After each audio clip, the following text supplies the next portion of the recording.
செய்திகள் வாசிப்பது திவ்யா தமிழரசன். இன்றைய முதன்மை செய்திகள். புதுவை சட்டப்பேரவை பட்ஜெட் கூட்டத்தொடரின் நிகழ்வுகளை பார்க்க வந்த காரைக்கால் பள்ளி மாணவர்களுக்கு முதலமைச்சர் ரங்கசாமி புத்தகங்களை பரிசாக வழங்கினார். அரசு பள்ளி மாணவிகளுக்கு தினமலர் பட்டம் இதழ் வழங்குதல் நிகழ்ச்சியில் எதிர்க்கட்சித் தலைவர் சிவா கலந்து கொண்டார். புதுச்சேரியில் நேற்று பெய்த கனமழையின் காரணமாக வாய்க்காலில் ஏற்பட்ட வெள்ளப்பெருக்கில் அடித்துச் செல்லப்பட்ட மாயமான நபரை போலீசார், தீயணைப்பு வீரர்கள் தீவிரமாக தேடி வருகின்றனர். இனி விரிவான செய்திகள். புதுவை சட்டப்பேரவை பட்ஜெட் கூட்டத்தொடரின் நிகழ்வுகளை பார்க்க வந்த காரைக்கால் பள்ளி மாணவர்களுக்கு முதலமைச்சர் ரங்கசாமி புத்தகங்களை பரிசாக வழங்கினார். புதுச்சேரியில் பட்ஜெட் கூட்டத்தொடர் சட்டப்பேரவையில் நடைபெற்று வருகிறது. அமைச்சர் திருமுருகன் ஏற்பாட்டில் காரைக்கால் பகுதி மாணவர்கள் பேரவை நிகழ்வுகளை பார்வையிட்டனர். இதைத் தொடர்ந்து மாணவர்கள் முதல்வர் ரங்கசாமியை சந்தித்தனர். அப்பொழுது முதல்வர் மாணவர்களுக்கு புத்தகங்களை பரிசாக வழங்கினார். இந்த நிகழ்ச்சியில் சட்டப்பேரவை தலைவர் செல்வம், அமைச்சர் திருமுருகன், சட்டப்பேரவை உறுப்பினர் நாஜிம், நாக தியாகராஜன் ஆகியோர் உடனிருந்தனர்.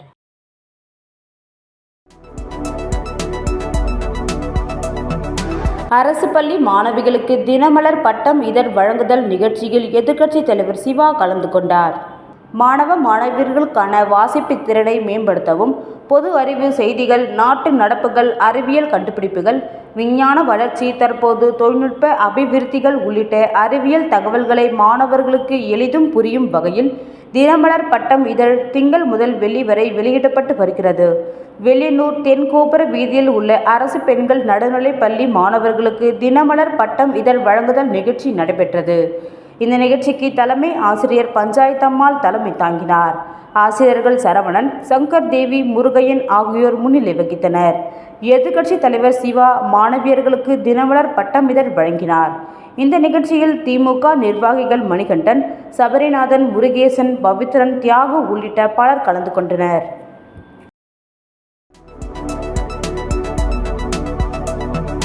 புதுச்சேரியில் நேற்று பெய்த கனமழையின் காரணமாக வாய்க்காலில் ஏற்பட்ட வெள்ளப்பெருக்கில் அடித்துச் செல்லப்பட்ட மாயமான நபரை போலீசார், தீயணைப்பு வீரர்கள் தீவிரமாக தேடி வருகின்றனர்.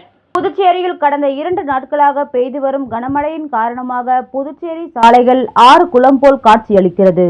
வீட்டிற்குள் மழைநீர் புகுந்ததால் குடியிருப்பு வாசிகள் கடும் அவதியடைந்து வந்துள்ளனர். கனமழையின் காரணமாக அனைத்து பள்ளிகளுக்கும் இன்று விடுமுறையும் அளிக்கப்பட்டுள்ளது. இதனிடையே ஜீவானந்தபுரம் பகுதியை சேர்ந்த கூலி தொழிலாளி ஐயப்பன் நேற்று இரவு தனது இருசக்கர வாகனத்தில் அதே பகுதியில் உள்ள வாய்க்கால் ஓரமாக சென்று கொண்டிருந்தார். அப்போது எதிர்பாராத விதமாக மழை வெள்ளத்தில் அடித்துச் செல்லப்பட்டு அருகே இருந்த வாய்க்காலில் வாகனத்துடன் விழுந்துள்ளார். இதனை கண்ட அப்பகுதி மக்கள் அவரை மீட்க முயற்சி செய்தனர். ஆனால் கண்ணிமைக்கும் நேரத்தில் வாய்க்காலில் ஏற்பட்ட வெள்ளப்பெருக்கில் அடித்துச் செல்லப்பட்டார். இது குறித்து அப்பகுதி மக்கள் அளித்த தகவலின் பேரில் லாஸ்பேட்டை போலீசார் மற்றும் தீயணைப்பு வீரர்கள் சம்பவ இடத்திற்கு விரைந்து வந்து ஐயப்பனை நீண்ட நேரம் தீவிரமாக தேடியும் அவர் கிடைக்கவில்லை. இந்நிலையில் இன்று காலை முதல் அந்த வாய்க்கால் செல்லும் வழியெங்கும் தீயணைப்பு வீரர்கள் மற்றும் போலீசார் அவரை தேடும் பணியில் தீவிரமாக ஈடுபட்டுள்ளனர். இந்த செய்தி காட்டு தீ போல் பரவியதை தொடர்ந்து அப்பகுதியில் கூட்டமாக பொதுமக்கள் வந்து பார்த்து செல்கின்றனர். மாயமான ஐயப்பனுக்கு புவனேஸ்வரி என்ற மனைவியும் 2 பெண் குழந்தைகள் உள்ளது குறிப்பிடத்தக்கது. பேனர்கள் வைக்கும் விஷயத்தில் நீதிமன்ற வழிகாட்டுதல்களை கடைபிடிக்காத புதுச்சேரி அதிகாரிகள் மீது நீதிமன்ற அவமதிப்பு உள்ளிட்ட சட்ட நடவடிக்கை எடுக்க வேண்டும் என சென்னை உயர்நீதிமன்ற பதிவாளருக்கு புதுச்சேரி தலைமை நீதிபதி புகார் கடிதம் அனுப்பியுள்ளார். புதுச்சேரியில் பேனர் தடை சட்டம் அமலில் உள்ள நிலையில் முதல்வர் பிறந்தநாளையொட்டி அவரது ஆதரவாளர்கள், கட்சி நிர்வாகிகள், தொண்டர்கள் நகரமெங்கும் அனுமதி இல்லாமல் பேனர்களை வைத்தனர். இது பொதுமக்களை முகம் சுளிக்க வைத்தது. இது தொடர்பாக புதுச்சேரி தலைமை நீதிபதி சந்திரசேகரன் கவனத்திற்கு கொண்டு செல்லப்பட்ட சூழ்நிலையில் அவர் சென்னை உயர்நீதிமன்ற பதிவாளர் ஜெனரலுக்கு புகார் கடிதம் அனுப்பியுள்ளார். இது குறித்து தலைமை நீதிபதி சந்திரசேகரன் சென்னை உயர்நீதிமன்ற பதிவாளர் ஜெனரலுக்கு அனுப்பியுள்ள புகார் கடிதத்தில், புதுச்சேரியில் பொது இடங்களில் அங்கீகரிக்கப்படாத பேனர்கள், பிளக்ஸ் போர்டுகள், அலங்கார வளைவுகள், கட் அவுட்டுகள் வைக்கக்கூடாது என உயர்நீதிமன்ற உத்தரவு மீறப்பட்டுள்ளது. ஏற்கனவே புதுச்சேரி அரசிற்கு இது தொடர்பாக அனுப்பப்பட்ட உத்தரவு மீறப்பட்டுள்ளது. சென்னை உயர்நீதிமன்ற வழிகாட்டுதல்களை கடைபிடிக்காத புதுச்சேரி அதிகாரிகள் மீது நீதிமன்ற அவமதிப்பு உள்ளிட்ட சட்டத்தை உடனடியாக எடுத்து நடவடிக்கை தேவை என குறிப்பிடப்பட்டுள்ளது.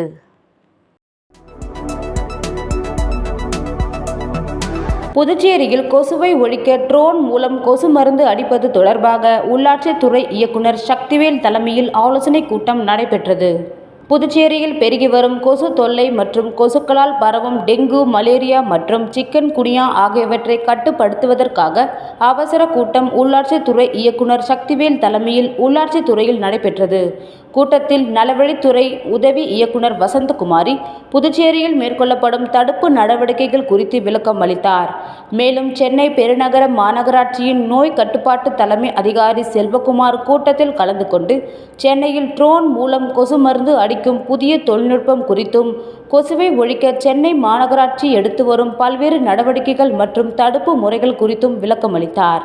மேலும் கொசு உற்பத்திக்கு காரணமாக உள்ள கழிவுநீர் மற்றும் தேங்கியுள்ள பொருட்களை அகற்றுவது, பொதுமக்கள் மற்றும் மாணவர்களிடையே விழிப்புணர்வு ஏற்படுத்துவது, தூய்மையை பராமரிக்காத நிறுவனங்கள் மீது அபராதம் விதிப்பது, கழிவுநீர் வாய்க்கால்களை உள்ளாட்சித்துறை மற்றும் பொதுப்பணித்துறை அமைப்புகள் இணைந்து சுத்தப்படுத்துதல் போன்ற பல்வேறு முடிவுகளும் எடுக்கப்பட்டது. இந்த கூட்டத்தில் புதுச்சேரி உழவர்கரை நகராட்சி ஆணையர்கள் மற்றும் கொம்யூன் பஞ்சாயத்து அதிகாரிகள் கலந்து கொண்டனர். விளம்பர இடைவெளிக்கு பிறகு மற்ற செய்திகளை காணலாம். தங்கத்துடன் வெள்ளி இலவசம். ஜோஸ் ஆலுகாஸில் ஆடி சேல். தங்க நகைகள் வாங்கும் போது வெள்ளியை இலவசமாக பெறுங்கள். வைரங்களுக்கு 20% தள்ளுபடியுடனும் பிளாட்டினத்திற்கு 7% தள்ளுபடியுடனும் ஆடி சேலில் தங்க வைர நகைகள் வாங்கிட இன்றே வருகை தாருங்கள். ஜோஸ் ஆலுகாஸ். செய்திகள் தொடர்கின்றன. அரசு நேரடியாக சம்பளம் வழங்க வலியுறுத்தி சட்டமன்றம் நோக்கி பேரணியாக சென்ற நகராட்சி கொம்யூன் பஞ்சாயத்து ஊழியர்களை மறித்த போலீசாருக்கும் ஊழியர்களுக்கும் லேசான தள்ளுமுள்ளு ஏற்பட்டதால் பரபரப்பு ஏற்பட்டது. புதுச்சேரி நகராட்சி மற்றும் கொம்யூன் பஞ்சாயத்து ஊழியர்கள் அரசே நேரடியாக சம்பளம் வழங்க வேண்டும், கருணை அடிப்படையில் வாரிசுதாரர்களுக்கு வேலை வழங்க வேண்டும் உட்பட பல்வேறு கோரிக்கைகளை வலியுறுத்தி தொடர் போராட்டத்தில் ஈடுபட்டு வருகின்றனர். இந்த நிலையில் கோரிக்கைகளை வலியுறுத்தி 100க்கும் மேற்பட்ட ஊழியர்கள் சட்டமன்றம் நோக்கி கண்டன பேரணியில் ஈடுபட்டனர். காமராஜர் சிலையில் இருந்து தொடங்கிய பேரணி நேரு வீதி, மிஷின் வீதி வழியாக சட்டமன்றம் அருகே வந்தபோது போலீசார் பேரிகார்டு வைத்து தடுத்தனர். இதனால் போலீசாருக்கும் ஊழியர்களுக்கும் லேசான தள்ளுமுள்ளு ஏற்பட்டது. தொடர்ந்து அங்கேயே அரசை கண்டித்து கண்டன ஆர்ப்பாட்டத்தில் ஈடுபட்டனர்.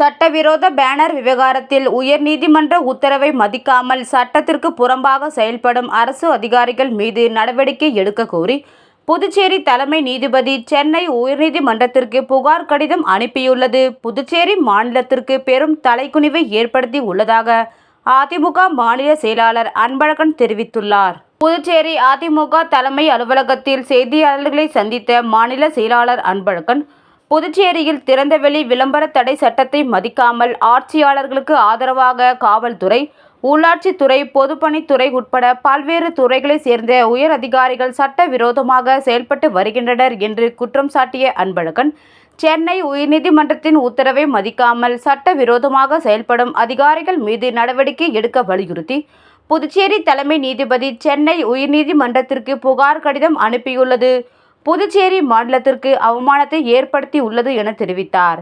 இந்த விவகாரத்தில் கவர்னர் நேரடியாக தலையிட்டு சம்பந்தப்பட்ட அதிகாரிகள் மீது ஒழுங்கு நடவடிக்கை எடுக்க வேண்டும் என வலியுறுத்தினார். கடந்த 2 நாட்களில் பெய்த கனமழையால் பல்வேறு பகுதிகளில் மழைநீர் சூழ்ந்ததுடன் வீடுகளில் மழைநீர் புகுந்துள்ளது. இதனை புதுச்சேரி அரசு படிப்படியாக எடுத்துக்கொண்டு போர்க்கால அடிப்படையில் மழைநீர் தேங்காதவாறு முன்னெச்சரிக்கை நடவடிக்கைகளை எடுக்க வேண்டும் என வலியுறுத்தினார். மேலும் கனமழையால் பாதிக்கப்பட்ட ரோடியர்பேட் உட்பட பகுதிகளைச் சேர்ந்த குடும்பங்களுக்கு ரூபாய் 25,000 நிவாரணம் வழங்க வேண்டும் என்றார்.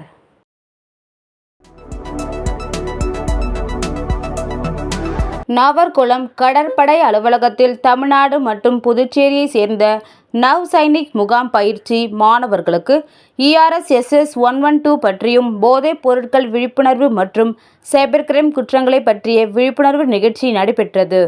நாவற்குளம் கடற்படை அலுவலகத்தில் தமிழ்நாடு மற்றும் புதுச்சேரியை சேர்ந்த நவ் சைனிக் முகாம் பயிற்சி மாணவர்களுக்கு ERSSS 112 பற்றியும் போதைப் பொருட்கள் விழிப்புணர்வு மற்றும் சைபர் கிரைம் குற்றங்களை பற்றிய விழிப்புணர்வு நிகழ்ச்சியும் நடைபெற்றது. புதுச்சேரி கடற்படை பிரிவு கமாண்டர் லோகேஷ் முன்னிலையில் புதுச்சேரி காவல் கட்டுப்பாட்டு அறையில் பணிபுரியும் உதவி ஆய்வாளர் கொண்டா பாலாஜி ராவ் சிறப்பு அழைப்பாளராக கலந்து கொண்டு தமிழ்நாடு மற்றும் புதுச்சேரியை சேர்ந்த நவ் சைனிக் முகாம் பயிற்சி மாணவர்களுக்கு ERSSS 112 பற்றியும் போதைப் பொருட்கள் விழிப்புணர்வு மற்றும் சைபர் கிரைம் குற்றங்களையும் பற்றி விளக்கி கூறினார். இதில் இணை NCC அதிகாரி புனிதா, நிரந்தர பயிற்றுவிப்பாளர் சீனு ராவ், சைபர் ஹைக் பிரிவு ஒருங்கிணைப்பாளர் புவனேஸ்வரன் ஆகியோர் கலந்து கொண்டனர். இதில் புவனேஸ்வரன் சைபர் குற்றங்களை பற்றி மாணவர்களுக்கு விளக்கி கூறினார்.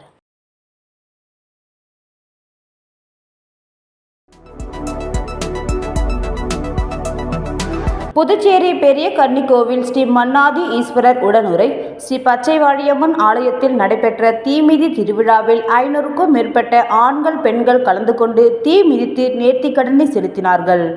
புதுச்சேரி பெரிய கன்னிக்கோவில் ஸ்ரீ மன்னாதி ஈஸ்வரர் உடனுரை ஸ்ரீ பச்சைவாழியம்மன் ஆலயத்தில் தீமிதி மகோற்சவம் விழா கடந்த 26ஆம் தேதி கொடியேற்றத்துடன் தொடங்கியது. அதைத் தொடர்ந்து அம்மனுக்கு வாசனை திரவியங்களால் நவ தானியங்களால் அபிஷேகம், ஆராதனைகள், சிறப்பு பூஜைகள் நடைபெற்று பல்வேறு வாகனங்களில் எழுந்தருளி பக்தர்களுக்கு அருள் பாலித்தார். தொடர்ந்து இன்று காலை அம்மனுக்கு கண் திறத்தல் நிகழ்ச்சியும், அதைத் தொடர்ந்து அருள்மிகு சுப்பிரமணியர் வள்ளி தெய்வானைக்கு திருக்கல்யாணமும் நடைபெற்றது. மகோற்சவத்தின் முக்கிய நிகழ்வாக தீமிதி திருவிழா இன்று வெகு விமர்சையாக நடைபெற்றது. இதில் கன்னிக்கோவில் உள்ளிட்ட பல்வேறு பகுதிகளை சார்ந்த ஏராளமான ஆண்கள், பெண்கள் என 500க்கும் மேற்பட்டோர் கலந்து கொண்டு தீ மிதித்து நேர்த்திக்கடனை செலுத்தினார்கள். இந்த விழாவில் சிறப்பு அழைப்பாளராக துணை சபாநாயகர் ராஜவேலு, தொகுதியின் சட்டமன்ற உறுப்பினர் செந்தில்குமார் உள்ளிட்ட பல்வேறு அரசியல் முக்கிய பிரமுகர்கள் கலந்து கொண்டனர். தீமிதி விழாவிற்கான ஏற்பாடுகளை ஆலய நிர்வாகிகள் மற்றும் பொதுமக்கள், இளைஞர்கள் செய்திருந்தனர். வீராம்பட்டினம் செங்கழுநீரம்மன் திரு தேரோட்டத்தினை ஒட்டி 2ஆம் நாள் திருவிழாவில் சிறப்பு அழைப்பாளராக முன்னாள் கொம்யூன் பஞ்சாயத்து சேர்மன் ஆனந்தன் கலந்து கொண்டு சுவாமி தரிசனம் செய்தார். புதுச்சேரி மாநிலம் அரியாங்குப்பம் கொம்யூன் வீராம்பட்டினம் அருள்மிகு செங்கழுநீரம்மன் ஆலயத்தில் ஆடி பெருவிழாவை முன்னிட்டு ஒவ்வொரு ஆடி மாத கடைசி வெள்ளியில் தேரோட்டம் நடைபெறுவது வழக்கம். அதன்படி இந்த ஆண்டும் ஆடி பெருவிழா நேற்று கொடியேற்றத்துடன் தொடங்கி வெகு விமர்சையாக நடைபெற்று வருகிறது. அதைத் தொடர்ந்து இன்று காலை 2ஆம் நாள் திருவிழா வெகு விமர்சையாக நடைபெற்றது. இதில் பூ மாலைகளுடன் அலங்கரிக்கப்பட்ட செங்கழுநீர் அம்மனுக்கு மகா தீபாராதனை காண்பிக்கப்பட்டு கோவில் வளாகத்தில் ஊர்வலமாக வந்து பக்தர்களுக்கு அருள் பாலித்து ஊரின் முக்கிய வீதிகளின் வழியாக செங்கழுநீரம்மன் வீதி உலாவும் நடைபெற்றது. இதில் சிறப்பு அழைப்பாளராக அரியாங்குப்பம் கொம்யூன் பஞ்சாயத்து முன்னாள் சேர்மன் ஆனந்தன் கலந்து கொண்டு சுவாமி தரிசனம் செய்து அருள் பிரசாதம் வழங்கினார். முன்னதாக அவருக்கு விழாக்குழுவின் சார்பில் பொன்னாடை மற்றும் மாலை அணிவித்து மரியாதை செலுத்தப்பட்டது. இதில் உபயதாரர் கமலாம்மாள், மக்கள் பாதுகாப்பு குழுவினர், திருப்பணி குழுவினர், கிராம பொதுமக்கள் மற்றும் ஆலய நிர்வாக அதிகாரி சுரேஷ் மற்றும் வீராம்பட்டினம் உள்ளிட்ட பல்வேறு பகுதிகளைச் சேர்ந்த ஏராளமான பொதுமக்கள் கலந்து கொண்டு சுவாமி தரிசனம் செய்தனர்.